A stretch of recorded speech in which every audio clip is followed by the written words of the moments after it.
We discuss some alt key accents in lowercase keyboard shortcut. For creating this symbol for lowercase a, you must simply go to your keyboard and after turn on your Microsoft Word, you must turn on your computer keyboard's number lock, and after that you must see an alt key on the left side of the space bar. You must present all this alt key.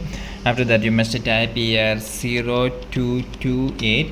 After typing 0228 you can release your finger from this alt key. Then you can see that we have created this symbol.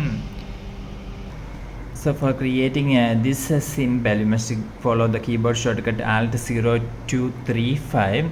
Okay, I'll show you. First, you must turn on the numlock. After that, press and hold this Alt key. After that, you must type here 0235. After typing 0235, you release your finger from this Alt key. Then you can see that we have created this.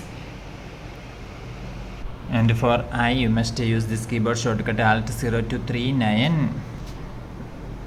For creating this, you must follow the keyboard shortcut Alt 0246. And for you can follow the keyboard shortcut Alt 0252. So for creating this symbol, you must first open your Microsoft Word or PowerPoint, then turn on this number lock. Now you must press and hold this Alt key. Don't remove your finger from this Alt key. After that, you must type the keyboard shortcut as 0252. Sorry, 0252. After that, you must release your finger from this Alt key, and we can see that we have created this symbol. For more videos, you can subscribe. Thank you.